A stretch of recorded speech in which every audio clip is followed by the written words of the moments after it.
आज आपण पेमेंट आणि रिसिप्टच्या काही एंट्र्या बघूया. Voucher F5 payment. पेमेंट म्हणजे आपण जो काही दुसऱ्याला खरेदीच्या बद्दल असेल किंवा त्याच्याकडून घेतलेले पैसे असेल आपण रिटर्न करते वेळेस आपण पेमेंटमध्ये एंट्री करतो. एंट्री अशी आहे, paid office rent 5000 by SBI. Office rent आपण पे करतोय. डेबिटमध्ये ऑफिस रेंट येणार आहे. ऑफिस रेंट हा रेंट असल्यामुळे तो इनडायरेक्ट एक्सपेन्सेस म्हणून आपण म्हणतो.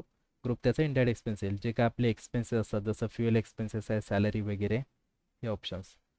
Control H assign accept. 5000चा चेक आपण चेकने देतोय. स्टेट बँक ऑफ इंडियाचा चेक आहे 5000. ओके. चेक नंबरच्या ठिकाणी चेक नंबर मेन्शन करू 221200. ओके. नरेशनमध्ये मेन्शन करू being office rent paid by cheque. चेकने आपण ऑफिस रेंट पेड केला. ॲक्सेप्ट. सेकंड एंट्री अशी आहे, मगाशी आपण जे काही स्टार सप्लायर्सकडून परचेस केला होता त्या पार्टीला आपल्याला काही पेमेंट द्यायचं आहे. त्याच्यासाठी स्टार सप्लायर्सला आपण 50,000चा पेमेंट देतोय. Paid cash 50,000 to Star Suppliers. डेबिटमध्ये स्टार सप्लायर्स ऑलरेडी आपल्याकडे तयार आहे. बघा त्याला आपण 50,000 रुपीज देणं होतं ते आपल्याला या ठिकाणी शो होत आहे. 50,000 रुपीज आपण त्याला पे करून टाकू. हे against reference, new reference, advance, on account हे बिलवाईज डिटेल्स आहे. म्हणजे टॅली आपल्याला बिल्स ॲडजस्टमेंटसाठी 4 मेथड देतं. हे पुढील आपण एक पार्ट घेणार आहोत त्याच्यामध्ये मी तो तुम्हाला दाखवणार आहे. ओके. बाय डिफॉल्ट जे आलं ते आपण सिलेक्टेड करून घ्यायचं. कॅशनेस व्यवहार होतोय हा 50,000चा. ओके. नरेशन आपण मेन्शन करू being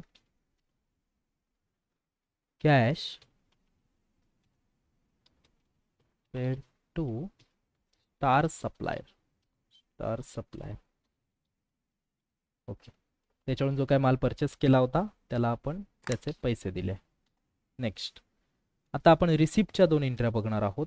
F6 receipt, cash receipt, bank receipt वगैरे ह्याच्या सर्व आपण रिसिप्टमध्ये एंट्र्या करतो. जो काय आपल्याला पैसा येतो तो समोरच्या पार्टीकडून असू द्या किंवा बँकेकडून असू द्या. व्यवहार असा आहे, received 30,000 from Rahul Enterprises in cash. कॅशच्या स्वरूपामध्ये राहुल एंटरप्राइजेसकडून आपल्याला पैसे आलेले आहेत. क्रेडिटमध्ये आपल्याला या ठिकाणी राहुल एंटरप्राइजेस होईल कारण कॅश रिसिव्हर आहोत आपण. 30,000 बघा 30,000 रुपीज देणार होता राहुल, तो आता इथे आपल्याला देतो आहे 30,000. ओके. अगेन्स्ट रेफरन्स कॅशच्या स्वरूपामध्ये आहे 30,000. Okay. Being cash received from Rahul Enterprises. Okay. Accept. त्यानंतरची आपली एंट्री अशी आहे, received cheque 1,32,000 from Tulsi department Stores. SBIच्या चेकने त्यांनी आपल्याला काय केलेलं आहे, तुलसी डिपार्टमेंटने आपल्याला चेक दिलेला आहे SBI बँकच्या थ्रू. त्यासाठी आपल्याला चेक रिसिव्ड आहे. क्रेडिटमध्ये आपल्याला तुलसी डिपार्टमेंट येणार आहे. Tulsi Department credit to bank account असा व्यवहार या ठिकाणी केला जाईल. तुलसी डिपार्टमेंट आपल्याला रेडी नाही आहे. Alt+C ने आपण तयार करून घेऊ. तुलसी डिपार्टमेंट स्टोअर्स.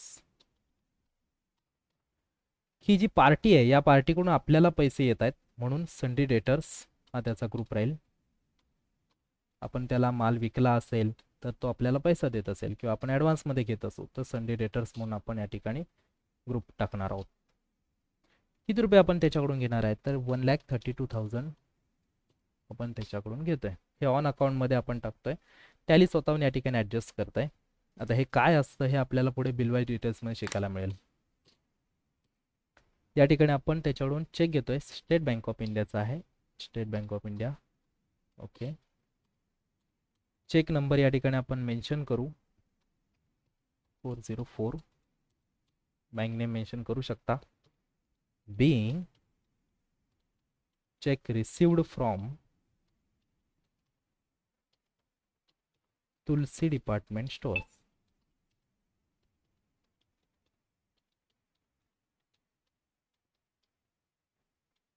ओके. ह्या ज्या काही पेमेंट रिसिप्टच्या एंट्री आहेत त्या सुद्धा शो होणार आहेत कुठे आपल्या डे बुकमध्येच. एस्केपने आपण बॅक जाऊ, डे बुकमध्ये जाऊ. बघा या ठिकाणी पेमेंट आणि रिसिप्टच्या एंट्री आपल्याला सर्व काही शो होत आहेत. 2 एप्रिलच्या एंट्री आहेत. त्यानंतर बॅलन्स शीट्समध्ये आपण बघितलं होतं की आपल्यावर काही लॅबिलिटी होती, ती लॅबिलिटी आपण आता इथे पे केलेलं आहे बघा. करंट लॅबिलिटी ज्याला आपण देणार होतो त्याला आपण पूर्णपणे लॅबिलिटी नील झालेली आपली देऊन टाकले. त्यानंतर करंट असेट्स आपल्याला येणं असणारे जे काही पैसे होते ते आपल्याला आलेले आहेत आणि तुलसी डिपार्टमेंटकडून सुद्धा आपल्याला एवढे पैसे रिसिव्ड झाले, चेक आपल्याला रिसिव्ड झालेला आहे. ओके, नेक्स्ट पार्टमध्ये आपण जर्नलच्या काही एंट्र्या शो करणार आहोत.